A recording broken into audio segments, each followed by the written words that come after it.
Buenas tardes. Hoy, 18 de abril, continuamos el estudio de nuestro compendio de la doctrina secreta de HPB en la página 36 de la edición en PDF, que comprende la escloca 3 de la estancia 2 que comenzamos el domingo pasado. Hay una beatitud y un poder más allá de nosotros mismos que vienen en ayuda de aquellos que están preparados para recibirlos.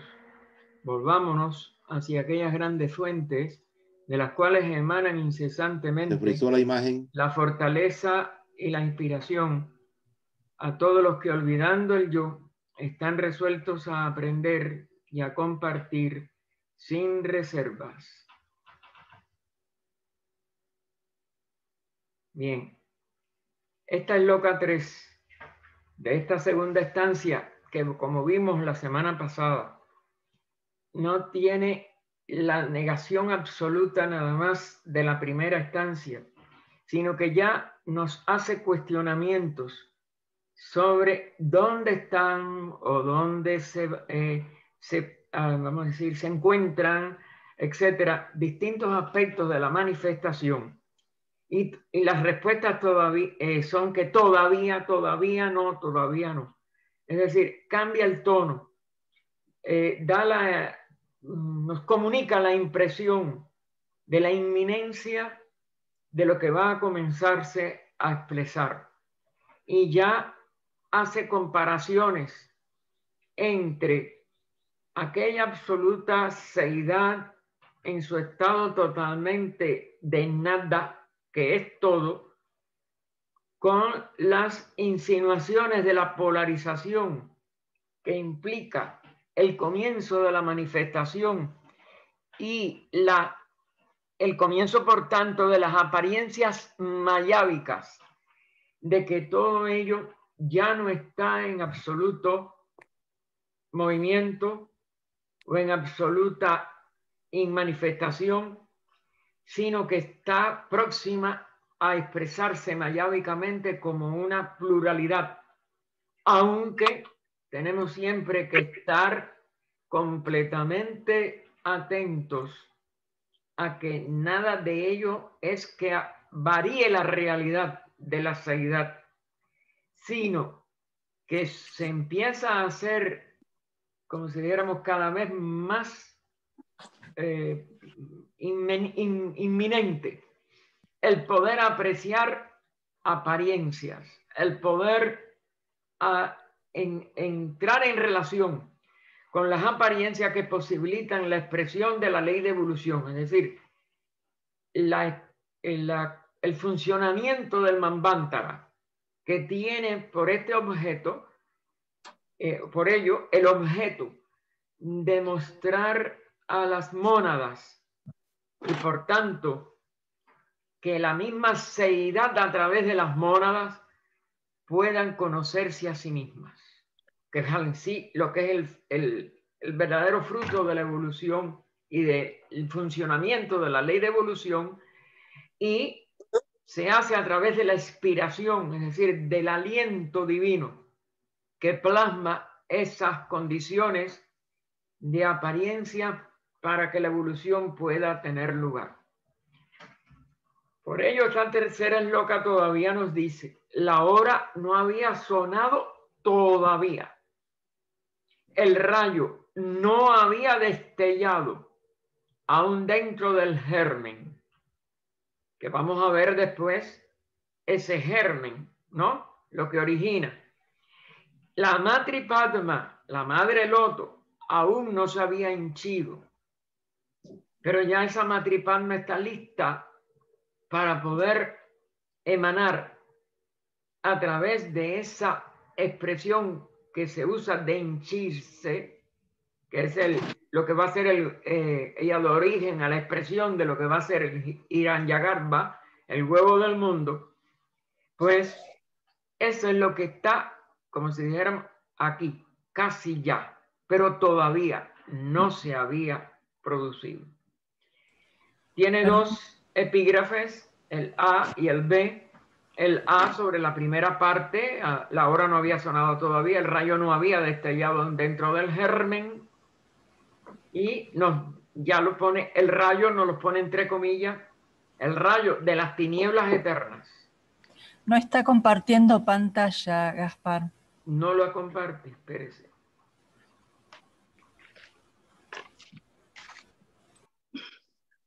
Ay, no, ¿verdad?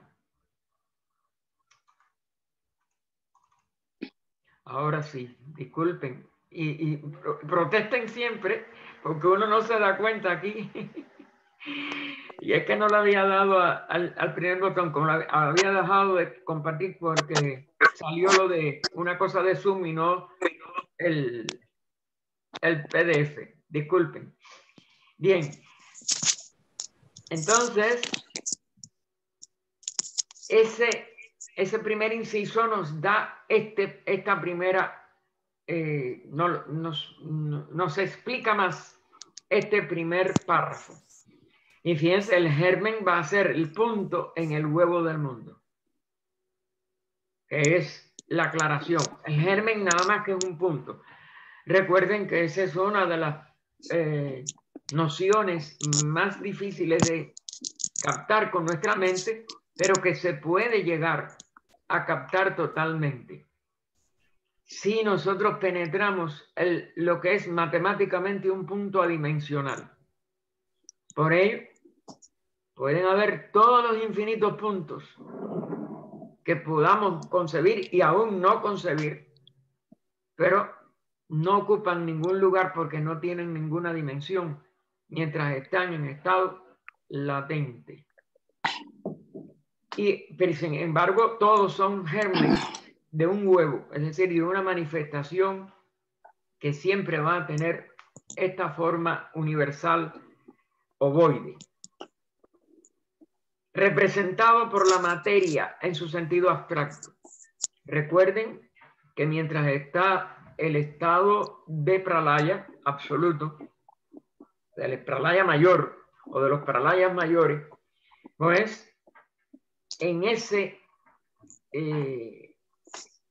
vamos a decir, futuro sistema o anterior sistema, porque el pralaya está siempre entre dos manifestaciones.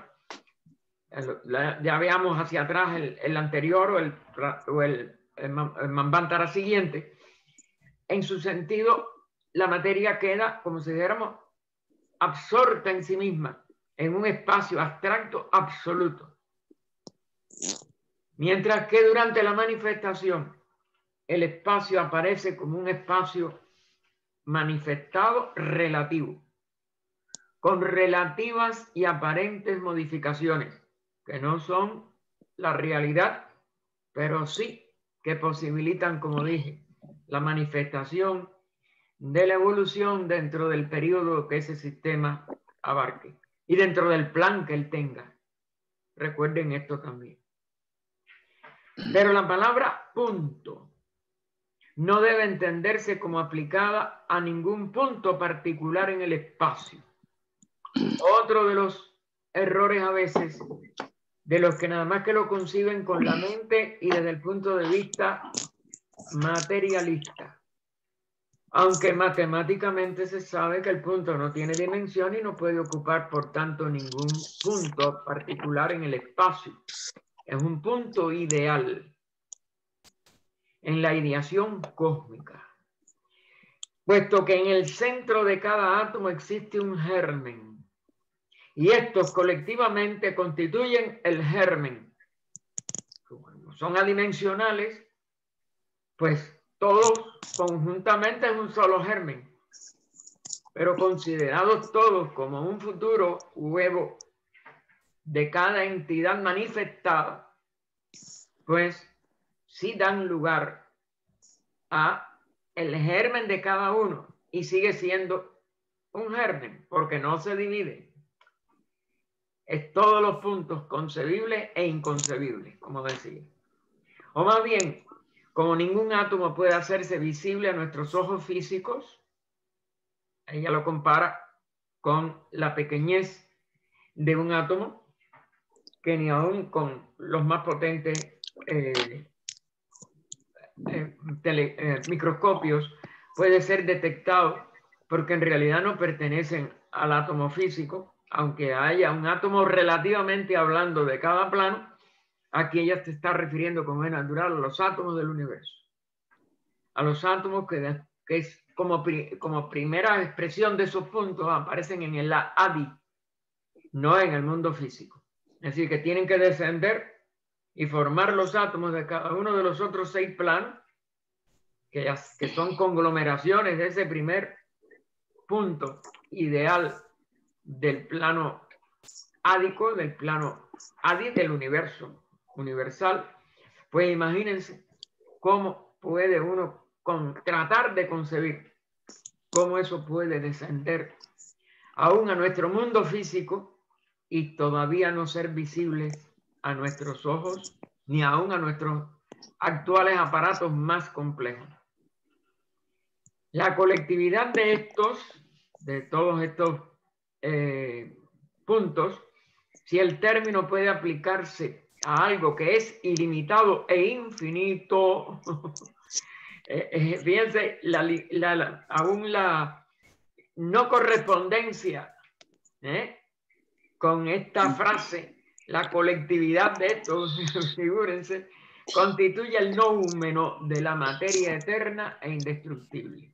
Noúmeno es verdadera causa de todo fenómeno, o última causa, último origen de todo fenómeno. Y es por eso, porque ella es una esencia totalmente eterna e indestructible. El Mula Prakriti de la filosofía indostánica. ¿Alguien quería decir algo? Gaspar, por favor, si alguien puede cerrar los micrófonos. Porque sí, ahí, por favor. La señora, sí, él sí está con el micrófono abierto. Se oyen todos los ruidos. Por favor, interfiere mucho en la conferencia. No, lo habíamos pedido al principio. Por favor, revisen que sus micrófonos estén cerrados. Si no, los tenemos que cerrar desde aquí. Sí, entonces por favor. tengo que estar suspendiendo la pantalla compartida. Por favor. Sí. Tengan cuidado. Por Gaspar, porque hay varios abiertos. Sí, ¿sabe? Pero sí, hay que cerrarlos todos. Sí, ¿sabe? No, por favor, cierren todos los micrófonos. Los micrófonos sí hacen feedback. Si siempre hacer en las conferencias. Si sabes hacer coanfitrión y me querés poner coanfitrión, yo voy cerrando a medida que se abren. El problema es que tendría que salir de aquí. Déjame ver. No, entonces no, déjalo. No, para otra vuelta. Le pedimos, por favor, que tengan cuidado y que cierren. Todo el mundo puede cerrar el micrófono a la izquierda de su pantalla, en la parte inferior izquierda está el micrófono, ahí, hasta que aparezca una rayita ¿cómo se llama? Inclinada. Somos todos adultos, no sé por qué hay que repetir y repetir todas las veces. Bien, mija, es que hay quien no lo sabe o llegó tarde y no se fija, y cuando se entra, a veces se entra con el micrófono abierto. No creo que sea algo, es inconsciente. Y tenemos que tener en eso paciencia a los que no saben. Sí, ya sé, Gaspar, pero es que yo sentí a alguien comer, alguien que está haciendo ruido, que se queja. Entonces a mí me perturba lo que tú estás diciendo, porque yo no me puedo concentrar. Estoy escuchando los ruidos yo lo sé, Jimena, que no tengo necesidad de escuchar. Sí, esperemos. Lo que vamos a hacer el próximo domingo cerramos obligatoriamente antes de empezar. Gracias. El error fue mío. El error fue mío. Por eso es que son tantas cosas que yo no doy abasto para muchas a la vez. Bien, el inciso B, que va desde la Matripadma Madre Loto, aún no se había henchido, nos dice: una de las figuras simbólicas del poder dual y creador en la naturaleza, materia y fuerza en el plano material, es Padma, el lirio de agua de la India, es decir, el loto. Y nosotros podemos tener, como si dijéramos, una total idea de su, no total, pero bueno, una más amplia idea de su simbolismo cuando vamos al Oriente en general, y a HPB desde Isis Sin Velo, que habló del simbolismo del loto universal. Es un símbolo de todo el ocultismo antiguo y de todas las filosofías antiguas de la humanidad. Y por tanto, una de las bases simbólicas del ocultismo de todos los tiempos y de lo más sagrado que ese ocultismo representa. La doctrina de toda la fraternidad de adeptos que han alcanzado la mayor estatura de jerarquía por encima de la humanidad con conciencia individual. Y no solo es sagrado, repito, en el Oriente, en la India, sino en toda y aún en el cristianismo. Es el lirio de agua con el que Gabriel saluda a María en su mano, cuando le avisa del futuro nacimiento del que va a ser el Salvador, ¿no? Reconocido por Occidente, que es el Cristo, como nos llamamos nosotros. El loto es el producto del calor, fuego, que es lo que vamos a ver en la tercera estancia como el Fohan. Este no es el fuego nuestro físico, sino el elemento fuego de los antiguos, también del ocultismo, y del agua, vapor o éter. Es decir, el agua tiene varias posibilidades de expresión, como agua congelada, hielo, como agua líquida, el agua corriente, como vapor, cuando ya pasa de más de 100 grados el calor con que se le somete, o éter, que es todavía una forma todavía superior a esta expresión, representando el fuego en cada uno de los sistemas filosóficos y religiosos, al espíritu de la deidad, es decir, es el símbolo del fuego y es en el fondo su primera expresión como espíritu cuando veamos ahora la construcción del cosmos en la estancia tercera, y es principio activo, la inteligencia, la acción constructiva de esa inteligencia. Y por tanto se le denomina masculino por esa actividad, pero no por un sentido de diferenciación que como nosotros la tenemos en la humanidad actual en sexos. Y generador, en el sentido que es lo que activa la manifestación de lo que va a ser ese universo. Y el éter, o el alma de la materia, la luz del fuego, el principio femenino pasivo, es decir, aquel espacio donde ese fuego trabaja, donde ese fuego hace aparecer las modificaciones, del cual han emanado todas las cosas de este universo.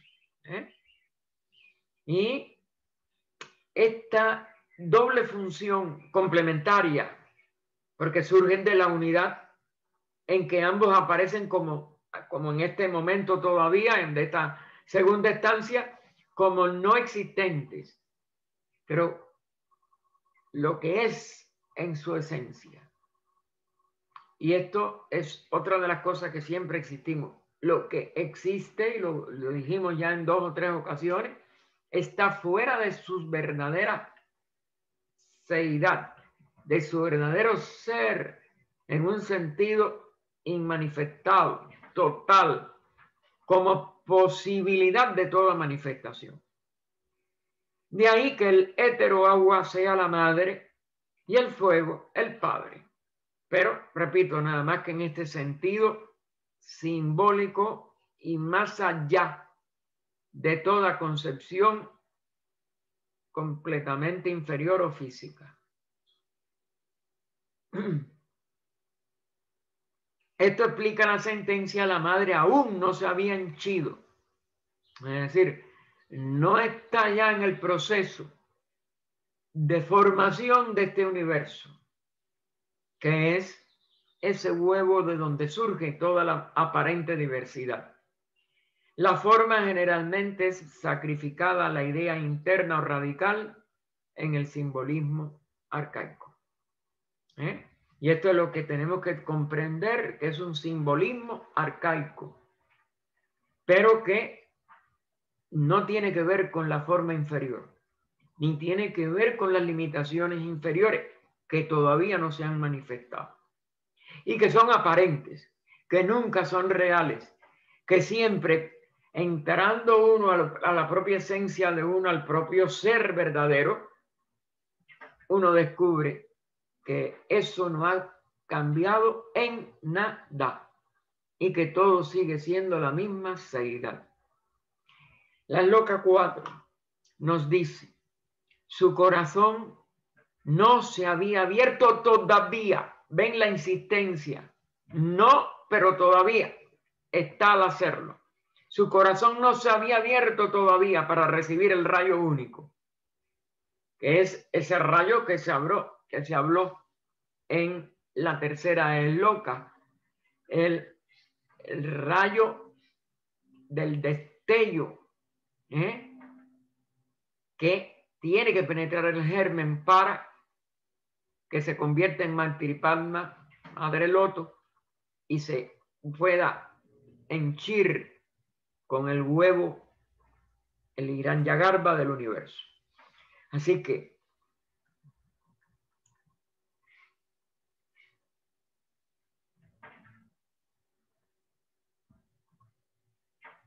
para recibir, no se había abierto todavía, para recibir el rayo único y caer después como 3 en 4 en el regazo de Maya. Regazo de Maya. Esa es la forma poética de lo que es la aparente diversidad. 3 en 4 en el regazo de Maya. Es decir, si es un rayo único, va a ser una expresión en la apariencia de dos opuestos, del primer par de opuestos, el padre-madre, y caer después como 3 en 4. 3, la relación entre los dos, y 4, en el espacio donde ese 3 se empieza a relacionar, a interrelacionar. Y todo eso es Maya. Está acunado, está en el regazo de Maya. La ilusión, la apariencia. Maya es el nombre de la madre de Buda, María es el nombre de la madre de Jesús, y así todas estas variantes de Maya son las que representan ese nacimiento inmaculado, impoluto, y que redime a todas las limitaciones que ese mismo Maya se ha encargado de imponer en su fruto, el universo.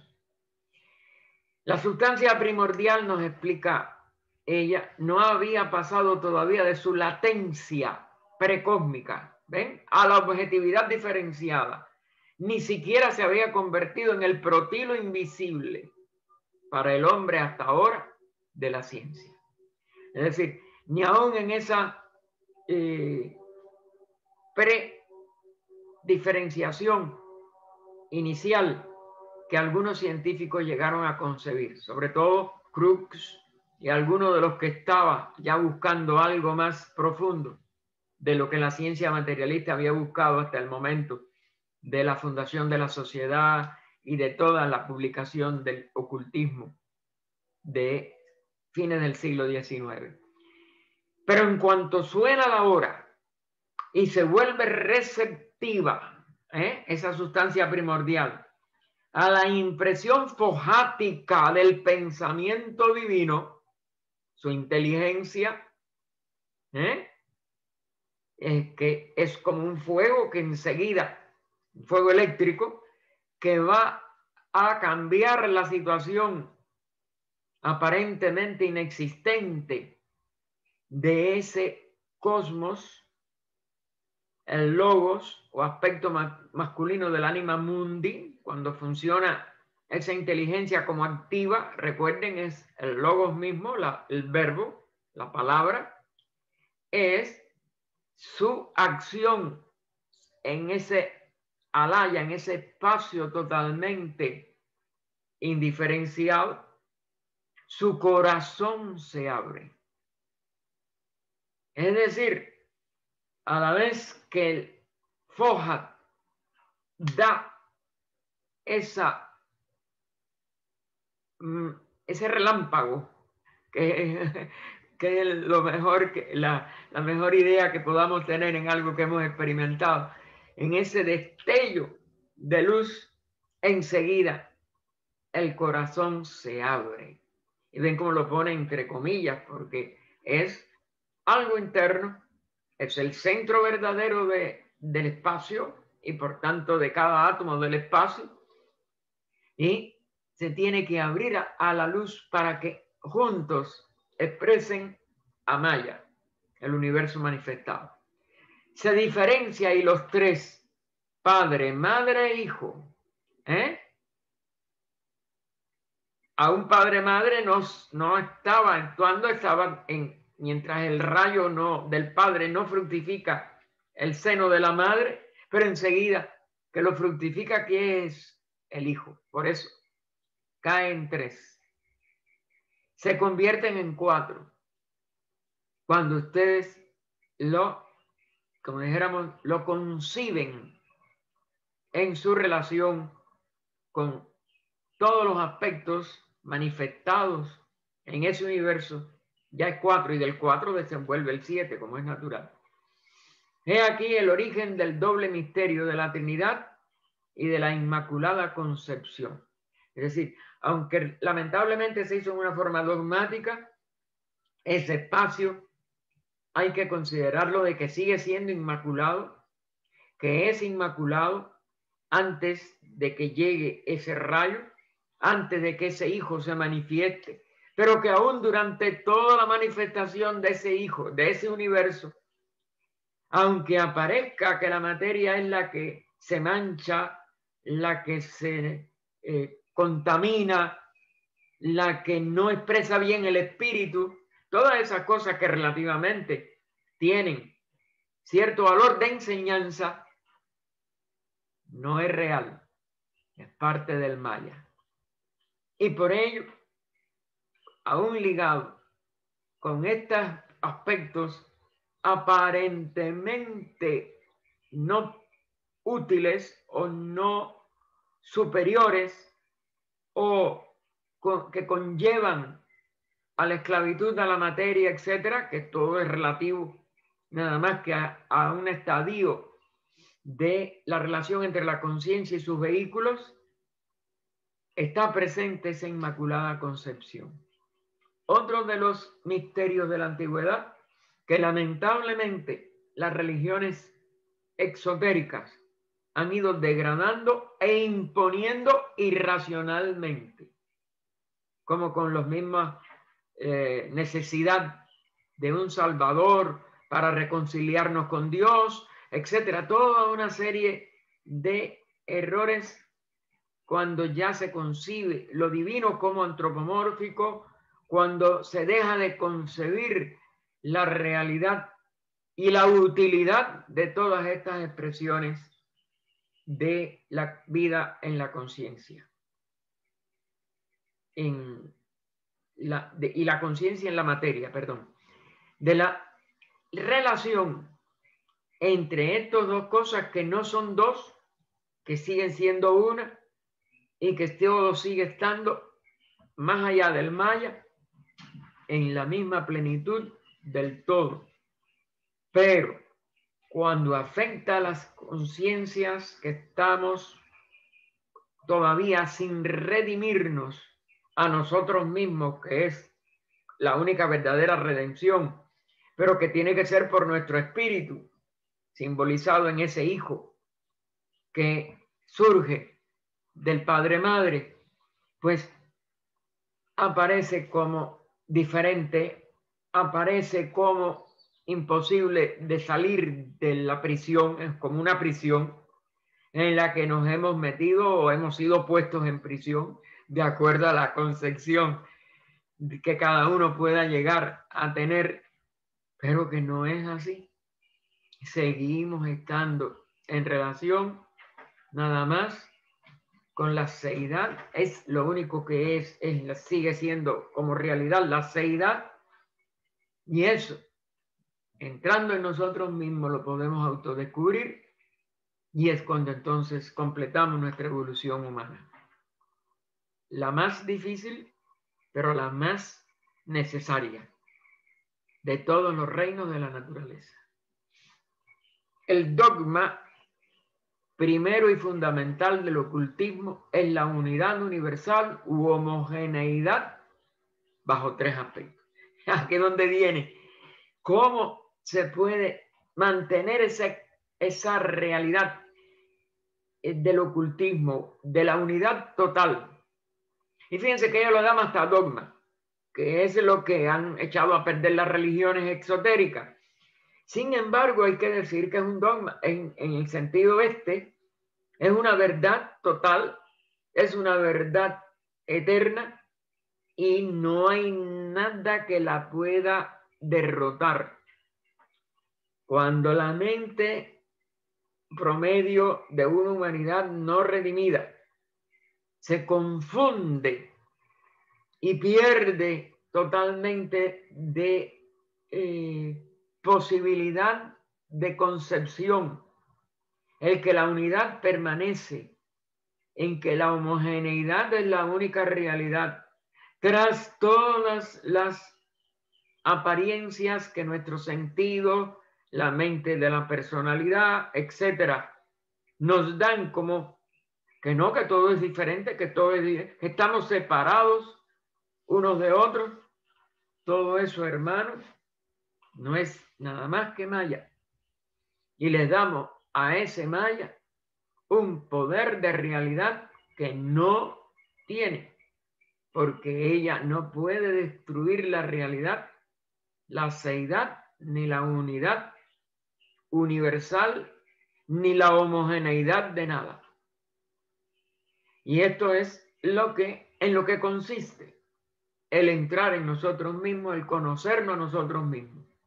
Es destruir esta apariencia de diversidad que prevalece en la conciencia humana y en la conciencia, sobre todo, de la personalidad humana, porque aún en la individualidad todavía hay algunos velos que vencer, pero ya no son tan tupidos, que nos hace actuar de la manera incorrecta, en que no logramos encontrar nuestro sendero rápido o directo hacia nuestra propia redención y nuestra propia nuestro propio autodescubrimiento consciente de quién soy, de dónde vengo, a dónde voy. Así que esto condujo a una concepción posible de la deidad, la cual, como unidad absoluta, tiene que permanecer por siempre incomprensible para los intelectos finitos. El intelecto es como dijéramos, la resultante o el resultado de nuestra incapacidad de conocernos a nosotros mismos. Y con el intelecto jamás nos conoceremos a nosotros mismos. Tenemos que liberar nuestra actual expresión mental, intelectual, personal, que nunca nos llevará por sí sola, aunque pueda, en vez de actuar negativamente, cooperar en una búsqueda, cuando el intelecto se da cuenta que nunca tiene el todo, que siempre tiene un misterio tras otro. Y cuando nos damos cuenta que el intelecto jamás podrá llegar a develar el último misterio, el ser humano entonces empieza a buscar otros niveles de expresión de su propia inteligencia más allá del intelecto. El intelecto siempre será insuficiente porque pertenece a la personalidad mortal. solo la razón superior, solo la razón pura, anhelante de buscar y, como dijéramos, ya con certeza de que puede lograr. Ella sí la puede lograr, la razón superior, la razón pura. Sí puede lograr unirse a la fuente de la sabiduría, a la teosofía, buscando su forma sabiduría divina en griego, que no en el sentido de institución, a la sabiduría divina que sí nos va a liberar de nuestra rueda de nacimientos y muerte, que es lo que en el lenguaje técnico teosófico ya llamamos Budi o Budiatma, porque en realidad lo primero que se necesita es la duada, pero después se completa la triada. El 2 asciende a 3 y se convierte en la sagrada tetráctis, es decir, lo que se produce en el descenso, en la manifestación del inicio, como que lo uno aparece o funciona, vamos a decir, os polariza una duada, padre-madre, que enseguida cae en 3, es decir, da lugar al hijo, y el hijo cae en 4 en el regazo de Maya, y el 4 es lo que llamamos, por ejemplo, en la constitución humana actual, como funciona actualmente, le llamamos el cuaternario inferior. Y la gente dice, no, el 4 es inferior al 3, etcétera, etcétera. Relativamente hablando, sí, mientras nosotros estemos buscando experiencia en el plano de la búsqueda de percepciones, etcétera, es decir, tratando de encontrarnos a nosotros mismos. Pero cuando el ser reasciende, se produce una inversión, o más bien, comprendemos que esto que se ha reflejado como 1 en 2, 2 en 3, 3 en 4, es lo que es un reflejo. Encontramos que si reascendemos buscando a través del 3 el 2 superior, es decir, que a través de mente unida a Buda busquemos el espíritu universal o Atman, que es el 3 superior, encontramos la tetráctis sagrada de Pitágoras, que nos lleva a la unidad irreversible y al redescubrimiento de la unidad de donde procedemos, del mismo nivel inmanifestado o el verdadero paranirvana, el paranispagna del universo en reposo, en pralaya, de donde ha surgido el universo. Y todo es un retorno a donde nosotros hemos venido. Y por tanto la simbología del 1, el 2, el 3, el 4, cuando se revierte de ese reflejo que produce en la manifestación maya, se vuelve a redescubrir, nos volvemos a redescubrir en nuestra unidad total, que es la de todo el universo. Y entonces que comprenderemos que nunca nos hemos separado de nada ni de nadie. De este modo se repite en la tierra el misterio verificado según los videntes en el plano divino. El Hijo, ¿ven cómo lo pone entre comillas?, de la Virgen Celestial Inmaculada, o el protilo cósmico no diferenciado, la materia en su infinitud, es decir, la verdadera Virgen espacial. El espacio en sí mismo es totalmente inmaculado y nunca cesa ni su realidad ni su inmaculada expresión o concepción que surge de ese espacio. Y nace de nuevo en la tierra como hijo de la Eva terrestre, nuestra madre tierra, y se convierte en la humanidad como un total, pasada, presente y futura. Aquí está el misterio también de lo eterno. Aquí está implícito de que el tiempo es tan mayábico como todo lo demás. Y que la humanidad es una sola mónada, una unidad total. y que no es la que está ahora evolucionando aquí, ni la que evolucionó en la luna, ni la que va a evolucionar en otro sistema.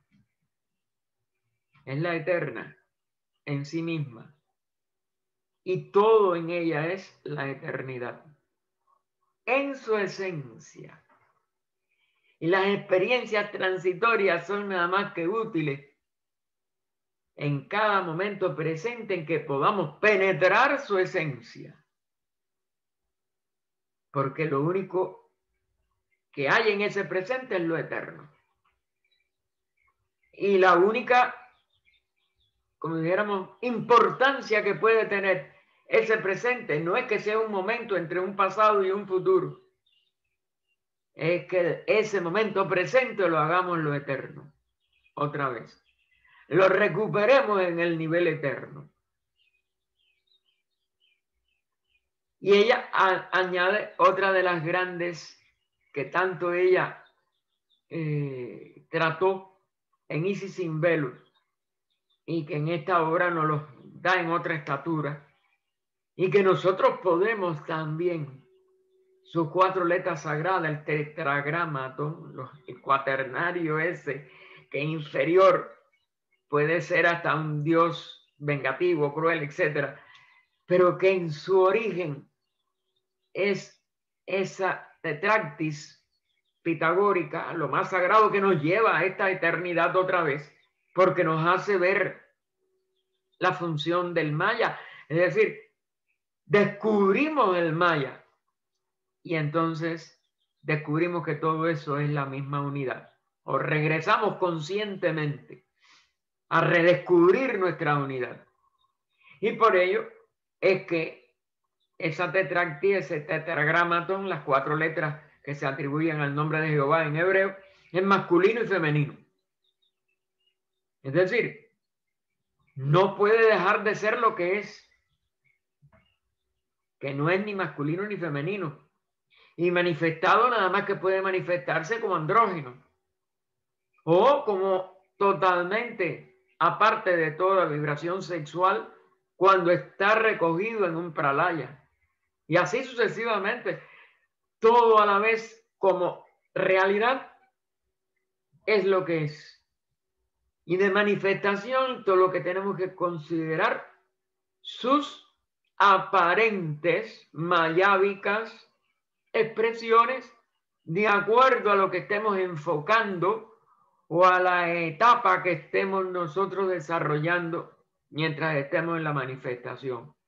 Estamos en el arco de descenso hacia nuestra aparente vida separada o estamos retornando hacia la unidad consciente a través del descubrimiento de lo eterno en nosotros, que va más allá de todo tiempo, que va más allá de ese presente que parece un instante para nuestros cerebros y que sin embargo es lo eterno. Todo esto es lo que podemos nosotros enfocar para mantener nuestra atención. La atención que tiene que ser cada vez más centrada en la realidad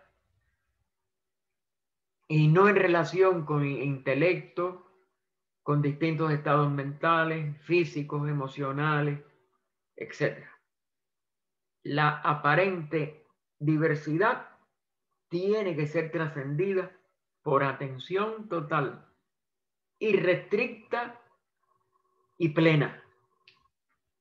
Y todo está allí porque nada ha cambiado esencialmente. Solo la manifestación ha proyectado un maya que surge de la unidad como 2, 3, 4 y ya estamos apresados en maya.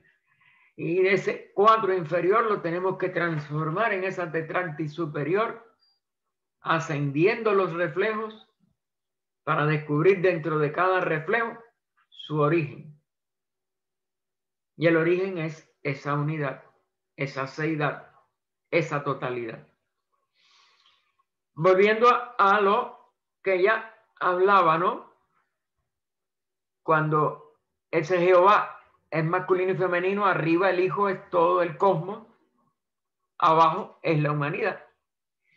Es decir, arriba, si estamos en el arco de retorno, la humanidad completa es ese cosmos con K, no la aparente diversidad en el regazo de Maya, en el cosmos con C, y sobre todo en este plano físico. Y continúa, la tríada o triángulo se convierte en la tetractis, el sagrado número pitagórico. ¿Ven? Lo que les decía, si estamos en el arco de reascenso, lo que en el reflejo fue un cuaternario y nos lleva a todos nuestros desastres como ser humano aparentemente separado e incapaz de conocerse a sí mismo, una vez que logre invertir la dirección hacia sí mismo, hacia su centro, que es toda la realidad y que no es un punto adimensional, sino que es el todo nada durante todo el pralaya, pues descubrimos que ese número es el cuadrado perfecto, el sagrado número pitagórico, la tetractis, y un cubo de 6 caras sobre la tierra. Es decir, visto en la manifestación, es uno de los 5 sólidos platónicos. Recuerden que todos tienen teoremas que Pitágoras enseñó de inscripción en una esfera, o sea, en el huevo sagrado, en el Hiranyagarbha. Pero sobre la tierra aparece con un cubo de 6 caras. El macroprosopus, la gran faz, macro, grande, prosopus, una faz, una expresión externa o aparentemente externa. El macroprosopus o la gran faz es ahora el microprosopus, la faz menor. O como dicen los cabalistas, el anciano de los días. Cuando se antropomorfiza la idea de esta, como diríamos, expresión de la vida divina descendiendo sobre Adam Kadmon. Adam Kadmon, otro de los nombres, consideramos bíblicos y cabalísticos, porque esto viene de la cábala judía antes que llegara a la cábala, a la Biblia publicada, pues es ese símbolo de quien se sirve, ese anciano de los días, descendiendo sobre esta humanidad simbolizada bajo los nombres de Adam Kadmon, se sirve como de vehículo para manifestarse. Queda transformado en el tetragrammatón.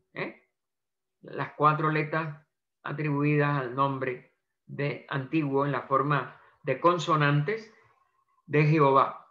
Ya claro, a la vez que se le agregan las vocales que los sabios en Masora en el año 70 a.C. le agregaron, pues ¿dónde están? Si son más letras, originalmente las letras consonantes son 4, pero ellas no se pueden pronunciar si no tenemos las vocales.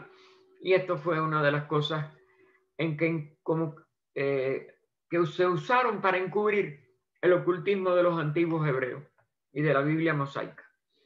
Hállase ahora en el regazo de Maya, que es una parte de la frase de la Esloca, la gran ilusión.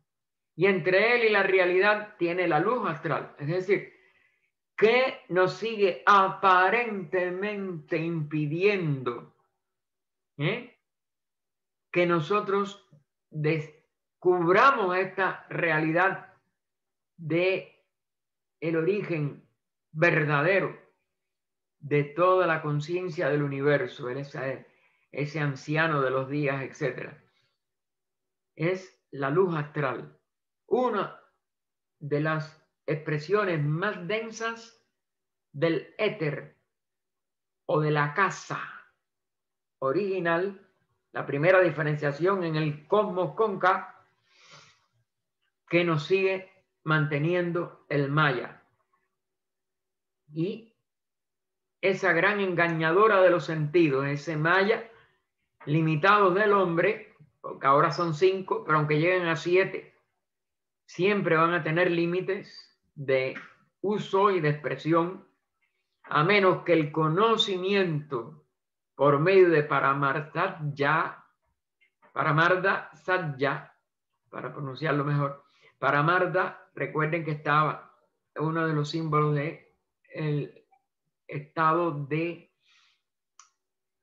plenitud del pralaya, y Paramartha Satya es como dijéramos, la verdad que puede venir en nuestro auxilio. Es el verdadero, Paramartha Satya es la verdadera sabiduría, más bien, o verdadero conocimiento superior. Y nos saca entonces, como dijéramos, del regazo de maya, en que nosotros también, junto con toda la manifestación, estamos sumidos y aparentemente sin posibilidades de podernos redimir de esa ilusión, pero sí, porque ella en su esencia es esa inmaculada concepción del espacio, y nosotros la podemos trascender si entramos en el autoconocimiento, en la búsqueda del verdadero ser en lo más profundo de nosotros. La quinta es loca. Nos quedan minutos, vamos a ver si lo podemos, aunque sea ver una parte. Los 7 hijos no habían nacido todavía, ¿ven? Que vamos a ver en la tercera, los 7, y los 7 de los 7, el octavo excluido, que ahí va a haber también su misterio que tenemos que atender en esa tercera estancia.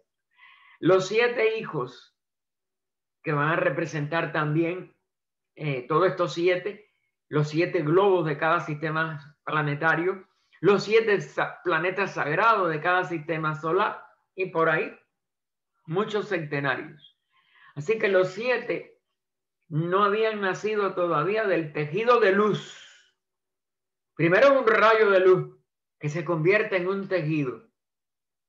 Cuando llegamos a estudiar el camino de retorno, el Nivriti Marga, y cómo un ser humano logra ir más allá de la humanidad, más allá de lo individual, a convertirse en una jerarquía de los protectores de la manifestación, es decir, una jerarquía de la fraternidad de adeptos, en que ya no somos un individuo, sino una jerarquía. Ese adepto, cuando está en la voz del silencio, hay que hacer todas estas uniones para que ustedes vayan haciendo entrelazamiento, que es otro entretejido que tenemos que hacer aquí adentro. Es el tejido de la luz. De un rayo de luz se forma un tejido. El aspirante adepto, para poder plenamente pasar de la vida individual a la expresión de la vida jerárquica, de la jerarquía primero de adeptos, los Dhyan Chohan, todos los nombres después siguen hasta llegar a un logo, que es una de las grandes jerarquías universales. Cada uno tiene que tejer su Mayavi Rupa, nos dice, para poder permanecer junto a lo que sufre, junto a lo que todavía no se ha redimido. Y hay que hacer un tejido también. Todo esto son frases simbólicas de una sola realidad, hermano. Este tejido que nos dice aquí ahora va a surgir del rayo de luz que Foja va a lanzar en el espacio y va a tejer un tejido de luz manifestada ya. El padre madre Svabhavat era solo tinieblas. Svabhavat todavía no está, o Swabhavat, como se puede pronunciar en la forma tibetana, porque la V se convierte en U en pronunciación. Svabhavat o Swabhavat, porque habría que entonces la otra también mantenerla, por eso es más difícil decir Svabhavat, es más fácil. era solo tinieblas. Y Esbababad estaba en tinieblas. No es que no tenga que surgir de la nada. Esbababad, vamos a ver lo que nos explica ella, tanto aquí un poco y después en la tercera estancia. Todavía era tinieblas. Tinieblas no es que no es, sino que no existe. Es lo que es, pero no existe. Nada más que existe durante el Manvantara. Pero todo es antes y durante, después y así. Porque en lo eterno no hay ninguno de esos tres tiempos. Y esta segunda estancia está narrada según el maya del tiempo. Y por eso pone era, estaba, correcto, ¿no? Y no había nacido. Hay que poner todas estas negativas como en algo que no ha sucedido en un presente. Pero es que todo eso nada más que está en lo eterno. O nada más que es en lo eterno. La doctrina secreta, en las estancias dadas aquí, se ocupa principalmente, si no por completo, de nuestro sistema solar y en especial de nuestra cadena planetaria. Una de las aclaraciones que tenemos que tener en cuenta. Sobre todo en la primera estancia, recuerden que lo hace de una manera que puede ser aplicado al cosmos con K. Y de hecho ella va a hablar al principio, sobre todo de la tercera, de ciertas expresiones que nada más que son aplicables a ese cosmos total o con K. Sobre todo la duración de 311 billones 40 mil millones de años no es nada más que esa referencia a esa totalidad. Pero ya después, lo que ella explique de cada etapa de nuestra manifestación se refiere sobre todo a nuestra cadena planetaria y a nuestro sistema solar, porque nuestro sistema planetario funciona dentro del sistema solar. Y entonces nos aclara los 7 hijos, ¿ven? Por lo tanto, son los creadores de esta última, es decir, de la cadena planetaria. Esta enseñanza será explicada más adelante con mayor amplitud, ver la parte segunda, teogonía de los dioses creadores, que no deben de llamarse creadores porque es una manifestación por emanación, pero se sigue aquí el lenguaje simbólico de las religiones exotéricas para tener mayor punto de apoyo en lo que tenemos en las enseñanzas externas. Svababad o Swababad, la esencia plástica que llena el universo, es la raíz de todas las cosas. Svababad es, por decirlo así, el aspecto budista concreto, porque es exotérico, de la abstracción denominada Mula Prakriti en la filosofía hindú. Es decir, es como la abstracción del espacio, el espacio abstracto. Es el cuerpo del alma y aquello que el éter sería con respecto a Akasa. Es decir, éter ya es un nivel diferencial de la primera diferenciación o espacio acásico todavía indiferenciado o con la primera diferenciación nada más. El éter ya sería una diferenciación posterior de ese Akasa o primera diferenciación en el espacio. Siendo este último Akasa el principio animador del primero.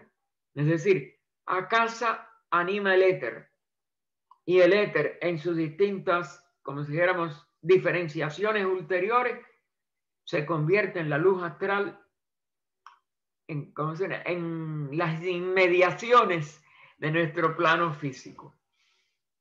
Bueno, sí, pudimos terminar aquí. Lo vamos a dejar entonces en esta página. Déjenme anotarlo para no tener yo mi duda otra vez. Y gracias a los que lo anotaron, José, sobre todo, que siempre es más cuidadoso. Así que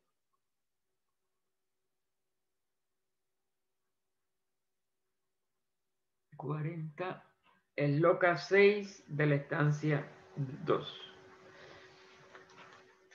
Oh poderes del amor, os prometemos nuestra fidelidad, sabiendo que solo el amor puede redimir al mundo. Invocamos vuestra bendición sobre todos los que se esfuerzan por serviros.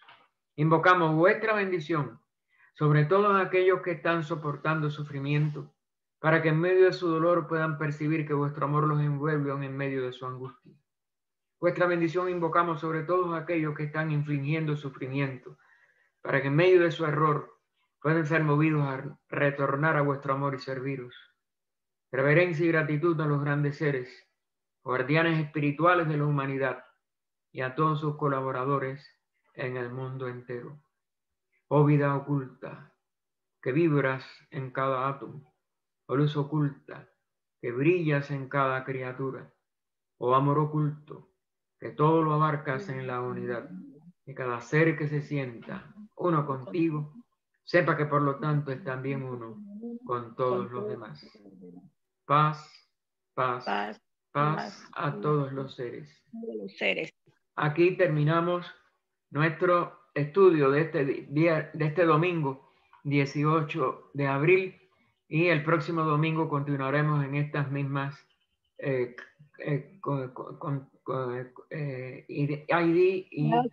y clave. Muchas gracias.